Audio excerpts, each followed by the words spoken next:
but we're going to talk about LinkedIn really quickly because there's some opportunities with what you can do with LinkedIn. Okay, and it has to do really with getting recommendations and answering questions.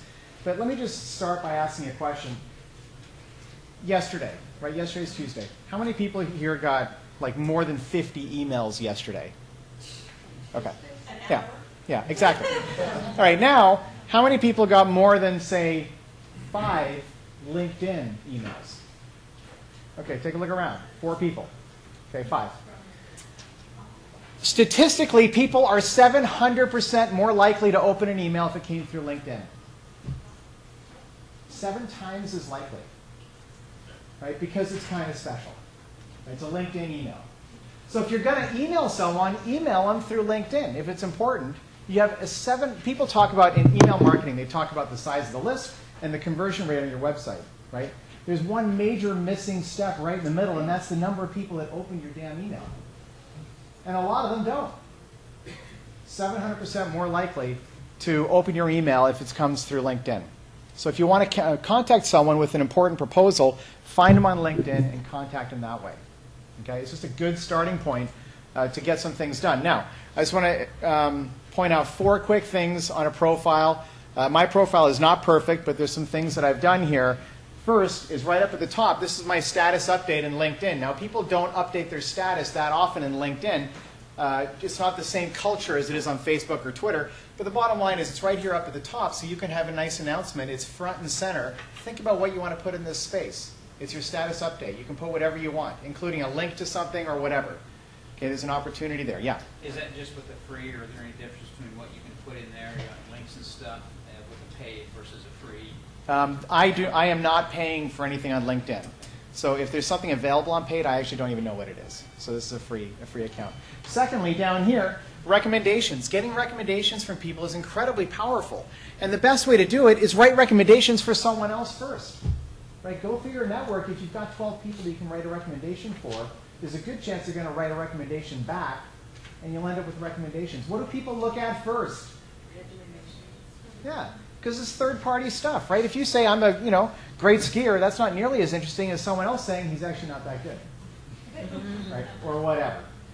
Get recommendations. Thirdly, getting connected. People have different opinions about this, and I'm not going to evangelize one way over another. But being well connected on LinkedIn has its advantages, and we'll talk about that in just a little bit.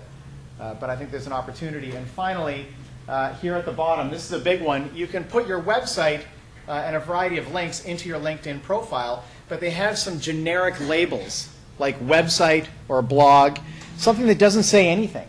But you can customize those labels. Okay, you can customize those labels so it says Webify Your Business Book, right? That's talking about my book, right? So it gives more information. My Tactical Execution blog, and here's the Entrepreneur Academy. Okay, so those links speak a little bit. So just little things that you can massage for your own profile. And if you want to build a good LinkedIn profile, then learn from the best one out there. And the best one out there, or one of the best, is Guy Kawasaki. Who's familiar with Guy Kawasaki? All right. Well, Guy Kawasaki's profile on LinkedIn is in the 99.7th percentile of most viewed profiles on LinkedIn. And his profile apparently was pretty weak. So LinkedIn contacted him and said, listen, we want to clean up your LinkedIn profile. And they gave him resources from LinkedIn to make it really nice. Okay? It's very simple, but it's nice and it's clean. So now, it's public, guys. You can go there yourself and do it. Well, how do you think I did the same thing, right? So go to his profile and see what he's done and see if you can make some changes to your own. Right? Simple, simple. Okay? A couple of quick tactics. Like we said before, writing recommendations for other people is a great way to get recommendations back. It's also a good way to get a little piece of real estate on their profile, which is some extra exposure for yourself. Okay? Secondly, you can answer questions on LinkedIn, which is a great way. You answer 1 or 2 questions. They have a whole section where you can either write a question or answer someone else's question. Okay? And if you answer a question, like my specialty is driving traffic to websites. That's what I'm doing more speaking now, but that's really what I was doing before.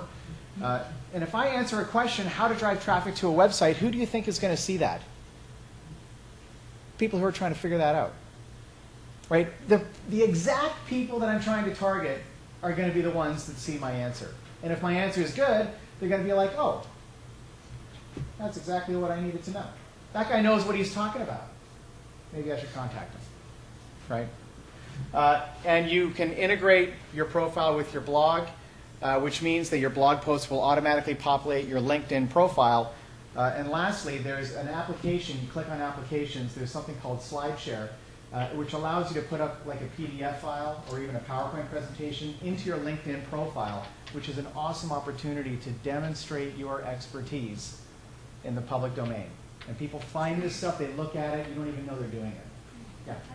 I was going to say on the answering people's questions, I just discovered a little trick in answering somebody's question. I then said for more information, read my post on this subject at my blog and put a link in there and then throw a track. See, this is brilliant, right? So she answers a question, and at the end, you know, a nice brief answer, because that's what most people want. Hey, by the way, I have a lot more detail on this. If you want to learn more, click here. I mean, that's a great, I think it's brilliant. Yeah? I have a question, Patrick. The last point that you talked about, integrate your blog with the SlideShare you talked about. Yeah. Is there where you can put a presentation? Like I'm doing one on the 27th, and so I have a PPX. The PPS? Yeah. Yeah, PPS, if you just have a static PowerPoint file, the extension is .ppt. If you have a slideshow where it's the progression is automated, Can it's you put that PPS. on Absolutely. Okay. Absolutely. There's one more question here. Yes? Oh, yeah, with integrating your blog, if you've got a blog on your own website, do you need to have a separate blog for here, or do you just connect to your You can blog? connect it to. Your blog, like for me, it's Tactical Execution. That's my blog. So my feed is tacticalexecution.com/feed, right? Well, that URL with the extension feed, I can put that into my Facebook profile, populates automatically. I can put it into my LinkedIn profile, populates automatically. I can put it into a whole ton of places, and it updates. Yeah. You know, mine just says jimmygrahamscott.blog. So do I have to have a special format for the blog, or It's probably /blog/feed, but it depends on your platform. it's So- WordPress? Yeah, I don't know off the top of my head, but it's not. You can figure it out. Again, in fact, you just click on the little icons, the little orange icon with the little. It's the RSS button, and it'll go to that URL. So you can copy and paste it. Yeah. A new feature in LinkedIn that people may not be aware of. So if you're the type that write white papers, they're in beta now, but very soon you will be able to post your white paper targeting. Think of all the stuff on LinkedIn, targeting by all the things that It's amazing. are on LinkedIn. All right, so guys, we got to keep going because Annette has got an awesome presentation. I just wanted to give a couple of things. I'm not going to go through this. Listen, the data mining opportunity on LinkedIn is huge. And by the way, if you want to contact someone, if you want to send someone an email on LinkedIn, you can only send people within your personal network, right? So if someone's not in your network, you can't send them an email, can you? Or maybe you can. So there's two ways you can. You can pay money and get credits for in-mail, or you just go to that person's profile and check out what groups they're a member of and become a member of the same group. You can send an email to anyone in a mutual group. Okay? Which means you can send an email to anyone. You want to send an email to Guy Kawasaki on LinkedIn, I'll bet you anything he'll read it. Find out what groups he's a member of, join the same group, and you can send him an email. Okay? Simple, stupid tricks. Okay? And there's a lot more stuff. I can't get, you know what, I'm just going to finish with this, and then I'm going to pass it off. Here's a company on the East Coast, Buddy Media. They've got a vice president of sales who's big on LinkedIn. He knows how to use it. He knows how to data mine. He knows how to notice that the person went to Purdue University and their mutual friend is Sarah, so he can send him an email saying, hey, our mutual friend is Sarah, and by the way, I went to Purdue, and warm up his audience right off the bat. Right? The guy's very savvy. And he tripled the size of his company through LinkedIn. 300% increase. So you can do some powerful stuff. And all this is covered in my book if you're curious. All right, so I'm going to leave it there. And now